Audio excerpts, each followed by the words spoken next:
ও আমার প্রিয় মা বোনেরা, যেই শিক্ষা হলো আপনাদের জন্য, সেটা হলো স্বামী ভক্তি। স্বামীকে সম্মান দেয়া লাগবে, স্বামীর কদর করা লাগবে। আল্লাহর নবী বলেন, মুসনাদে আহমদের মধ্যে হাদিস বর্ণিত হয়েছে, নবীজি বলেন, এই পৃথিবীতে যদি আমি মানুষকে সিজদা করার অনুমতি দিতাম, তাহলে দুনিয়ার সমস্ত মহিলাদেরকে বলতাম তারা যেন তাদের স্বামীর পায়ে সিজদা দেয়। যেহেতু মানুষকে সিজদা করা হারাম, এই জন্য বললাম না। কিন্তু নবীজি বলেন, যার স্বামী মৃত্যুর সময় ওই স্ত্রীর প্রতি রাজি খুশি থাকবে, আমি নবী বলে দিচ্ছি ওই স্ত্রীটা আল্লাহর জান্নাতের অধিবাসী হয়ে যাবে।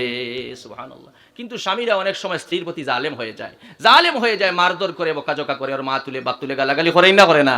এমন জালিমও ওয়া যাইতো না। আবার মহিলারাও অনেক সময় স্বামীর উপর চওড়া হয়ে যান। সাতাকি কাফ গরম হইনি মা, তাই না?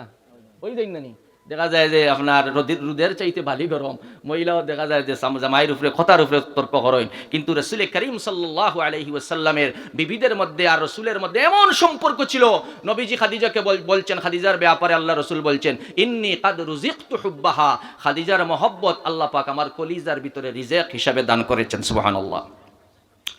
খাদিজা রাদিয়াল্লাহু আনহা যখন ইন্তেকাল করলেন, কবরে সমাহিত করা হলো। খাদিজার খবর জিয়ারত করে এসেছি। মক্কাতুল মুকাররমায় জান্নাতুল মুআল্লার মধ্যে হযরতে আম্মা জান খাদিজাতুল কুবরা রাদিয়াল্লাহু তাআলা আনহুর মকবরা। হযরত খাদিজাকে যখন দাফন করা হলো, সাহাবায়ে কেরাম চলে আসলেন, কিন্তু নবীজি আসেন না। আল্লাহর নবী ওজর দ্বারায় কাঁদতেছেন খাদিজার কবরের পাশে, কোনো সাউন্ড নেই, শুধুমাত্র রাসূলের চোখ থেকে পানি পড়তেছে। হযরতে আবু বকর রাদিয়াল্লাহু আনহু বলেন, ইয়া রাসূলুল্লাহ, ইয়া হাবিবাল্লাহ, আপনি চলে আসেন না কেন? আল্লাহ নবী বলেন, ও আবু বকর, তুমি যাও, আমি পরে আসবো, আমি এই জন্য দাঁড়িয়ে আছি। আমার খাদিজা যদি নেকির মনকিরের কোনো সওয়ালে আটকা পড়ে যায়, তাহলে আমি মুহাম্মদুর রাসূলুল্লাহ যেন খাদিজার পক্ষ হয়ে এর জবাবটা দিতে পারি। সুবহানাল্লাহ। নবীজি দুআতে বলতেন, আয় আল্লাহ, কিয়ামতের কঠিন ময়দানে যেদিন ছেলে বাবাকে চিনবে না, বাবা ছেলেকে চিনবে না, মা মেয়েকে চিনবে না, মেয়ে মাকে চিনবে না, স্বামী তার প্রিয় স্ত্রীকে চিনবে না, ও আল্লাহ তাআলা, সেই কঠিন মুসিবতের দিনে আমি মুহাম্মদুর রাসূলুল্লাহ যেন আমার খাদিজাকে ভুলে না যাই। সুবহানাল্লাহ। কোন আমার বন্ধুগণ, এই খাদিজার জীবনী থেকে, ও আমার প্রিয় মা বোনেরা, আপনাদের জন্য শিক্ষা হলো স্বামী ভক্তি করা লাগবে, স্বামীকে সম্মান দেওয়া লাগবে, স্বামীর ইজ্জত রক্ষা করা লাগবে, স্বামীর মাল পাহারা দেওয়া লাগবে।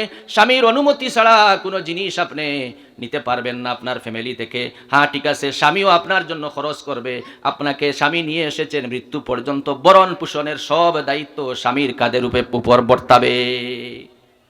আপনার বিবির স্তন, পাউডার, ক্রিম কারিম, তেল, সাবান, শাড়ি যা লাগে সব কার দায়িত্ব?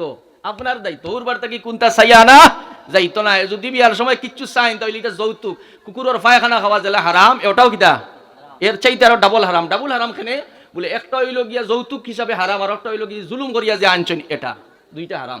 মুহতারাম হাজিরিন ইকরাম, ও আমার প্রিয় মা বোনেরা, খাদিজা রাদিয়াল্লাহু আনহার জিন্দেগি থেকে আপনাদের জন্য শিক্ষা হলো স্বামী ভক্তি করা লাগবে, স্বামীকে ইজ্জত দেওয়া লাগবে, সম্মান করা লাগবে। 5 নম্বরে যে মহিলার কথা বলবো, তিনি হচ্ছেন আমাদের আরেকজন আম্মা জান, আল্লাহর নবীর প্রিয় সহধর্মিনী হযরতে আয়েশা রাদিয়াল্লাহু তাআলা আনহা। আম্মা জান আয়েশার জীবনী থেকে আপনাদের জন্য শিক্ষা হলো জ্ঞান অর্জন করতে হবে। কি করতে হবে? জ্ঞান অর্জন করতে হবে। আম্মা জান আয়েশা সিদ্দিকা রাদিয়াল্লাহু আনহা রাসূলুল্লাহর কাছ থেকে, সাল্লাল্লাহু আলাইহি ওয়াসাল্লামের কাছ থেকে 2210টি হাদিস বর্ণনা করেছেন। সুবহানাল্লাহ। কোন সবচেয়ে বেশি ফতোয়া জানতেন মদিনাতে হযরতে আল্লাহ রাসূলের ইন্তেকালের পরে হযরত আয়েশা সিদ্দিকা রাদিয়াল্লাহু আনহার ফরাইজের মাসআলা উনার সবচেয়ে বেশি জানা ছিল। পারিবারিক যত খুঁটিনাটি বিষয় আছে এই সম্পর্কে সবচেয়ে বেশি তত্ত্ব, হাদিস, ফিকহ, মাসআলা হযরতে আম্মা জান আয়েশা সিদ্দিকা রাদিয়াল্লাহু তাআলা আনহার কাছ থেকে এসেছে। সুবহানাল্লাহ পড়েন। হযরতে আম্মা জান আয়েশা সিদ্দিকা রাদিয়াল্লাহু আনহাকে নবীজি এত বেশি পছন্দ করতেন, এত বেশি মহব্বত করেন, সব বিবিদেরকে মহব্বত করতেন। কিন্তু আয়েশা সিদ্দিকার ব্যাপারে আল্লাহর নবী বলেছেন, ইন্না ফদলা আয়েশাতা আলান নিসা, ইন্না ফদলা আয়েশাতু আলান নিসা কাফাজলি সরিদ আলাত তাম। আল্লাহ নবী বলেন, আরবের উৎকৃষ্ট একটা খাবারের নাম হলো সারিদ। সব খাবারের মধ্যে সারিদ যেমন শ্রেষ্ঠ, দুনিয়ার तमाम মহিলাদের মধ্যে আমার আয়েশা তেমন শ্রেষ্ঠ। সুবহানাল্লাহ। আয়েশা রাদিয়াল্লাহু আনহার ব্যাপারে নবীজি বলেন, জিবরিল আমিন আলাইহিস সালাতু ওয়াস সালাম আমাকে হযরতে আয়েশার ফটো এনে আমার চোখের সামনে তুলে ধরলেন আর বললেন, ইয়া রাসূলুল্লাহ, ইয়া হাবিবাল্লাহ, এই মেয়েকে আপনার পছন্দ হয় নাকি? নবীজি বলেন, ও জিব্রাইল, তুমি যদি হও ঘটক আর আল্লাহ যদি হয় কাজী, আমি মুহাম্মদ এই বিয়েতে রাজি। সুবহানাল্লাহ।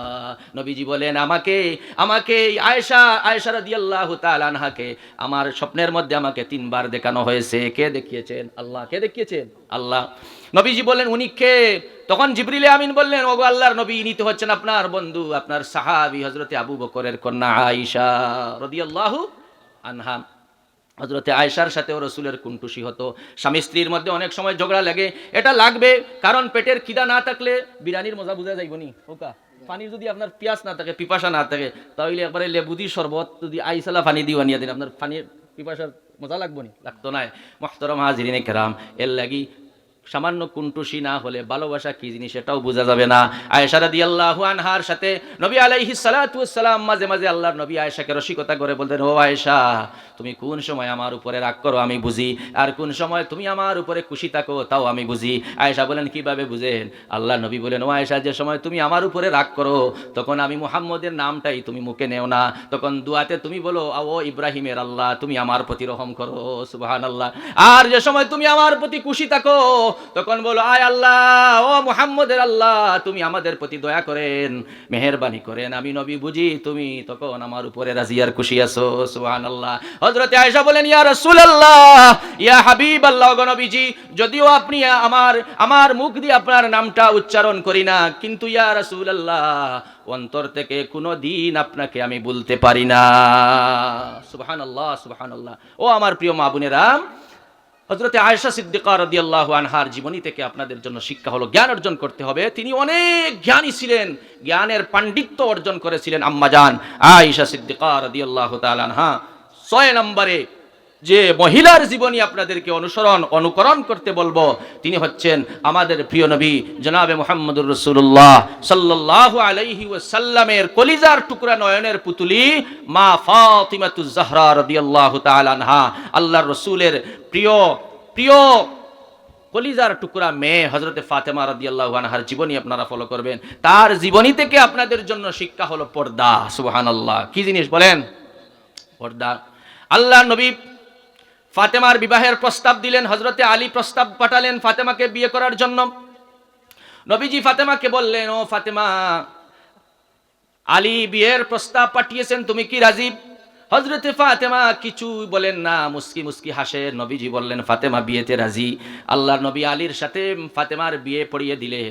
নবীজি ওযু করলেন, ওযু করার পরে কিছু অবশিষ্ট পানি থাকলো, এই পানিগুলা হযরতে আলীর মাথার উপরে ছিটিয়ে দিলেন আর বরকতের দোয়া করে দিলেন, আলী আর ফাতেমার দাম্পত্য জীবন যেন বরকতময় হয়। বছর ঘুরতে না ঘুরতে আল্লাহ পাক ফাতিমার আলীর কুল দিয়ে আল্লাহ রব্বুল আলামিন একজন সন্তান দান করলেন, হযরতে হাসান রাদিয়াল্লাহু আনহু। সুবহানাল্লাহি ওয়া বিহামদি। আমার বন্ধুগণ, হযরতে ফাতেমা রাদিয়াল্লাহু আনহা আলীর সাথে ঘর সংসার করলেন।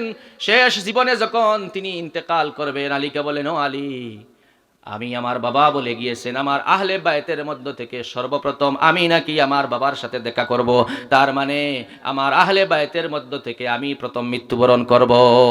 আমি আমার বাবা মুহাম্মদুর রাসূলুল্লাহ সাল্লাল্লাহু আলাইহি ওয়াসাল্লামের সাথে সাক্ষাৎ করব। ও আলী, ওসিয়ত করে গেলাম, আমি যখন ইন্তেকাল করব, আমি সারাটা জীবন পর্দায় ছিলাম, কোনো পুরুষ আমাকে দেখতে পারে নাই। কোনো দিন বিশ্বনবীর মেয়ে কেমন লম্বা, কেমন বেটে, এটুকু কেউ বুঝতে পারে নাই। ও আলী, বেশি লোককে খবর দিবে না, রাত্রের বেলা আমার জানাজার ব্যবস্থা করবে, বেশি লোককে খবর দিবে না, আস্তে আস্তে করে আমার জানাজার নামাজটা পড়িয়ে আমাকে কবরের সমাপ্ত করে দিবে, সমাহিত করবে। হযরতে ফাতেমা রাদিয়াল্লাহু আনহা বলেন, ও আলী, শুধু তাই না, আমাকে যখন খাটিয়ায় করে জানাজার উদ্দেশ্যে নিয়ে যাবে, তখন একটা বড় চাদর দিয়ে, নাউশ দিয়ে আমাকে ডেকে দিবে, যাতে কোনো লোক বুঝতে না পারে আল্লাহর নবী মুহাম্মদুর রাসূলুল্লাহ সাল্লাল্লাহু আলাইহি ওয়াসাল্লাম কতটুকু লম্বা ছিলেন, কতটুকু বেটে ছিলেন, কি পরিমাণ উঁচু ছিলেন, নিচু ছিলেন, এটা যাতে টের না পায়, এজন্য মোটা একটা কাপড় আমার কফিনের উপর দিয়ে দিবে। সর্বপ্রথম আমরা এই যে খরালের উপরে কাপড় দেই না নি মাতুকা, এই কাপড়টা সর্বপ্রথম দেওয়া হয়েছে হযরত ফাতেমা রাদিয়াল্লাহু আনহা তাকিয়া। এজন্য এটাকে নাউশ বলা হয়, এটাকে বলা হয় সুন্নতে ফাতেমা। সুন্নতে ফাতেমা। এর আগে এই কাপড় ব্যবহার করা হতো না। এখন দেখবেন আমাদের কেউ মারা গেলে, বিশেষ করে মহিলারা যখন মারা যায়, তখন আমরা একটা বিছনার চাদর দিয়ে দেই না, একটা বিছনার চাদর দিয়ে দেওয়া হয়, এটাকে বলে আরবিতে নাউশ। এইটা সর্বপ্রথম হযরত ফাতেমা থেকে শুরু হয়েছে। সুবহানাল্লাহ পড়েন। ও আমার মা বোনেরা, ফাতেমার জীবনী থেকে আপনাদের জন্য শিক্ষা হলো বেশি করে পর্দা করতে হবে। শুধুমাত্র আপনার হাতের কবজিটা আপনি খোলা রাখতে পারবেন, আর সমস্ত শরীর ঢাকা আপনার জন্য ফরজ।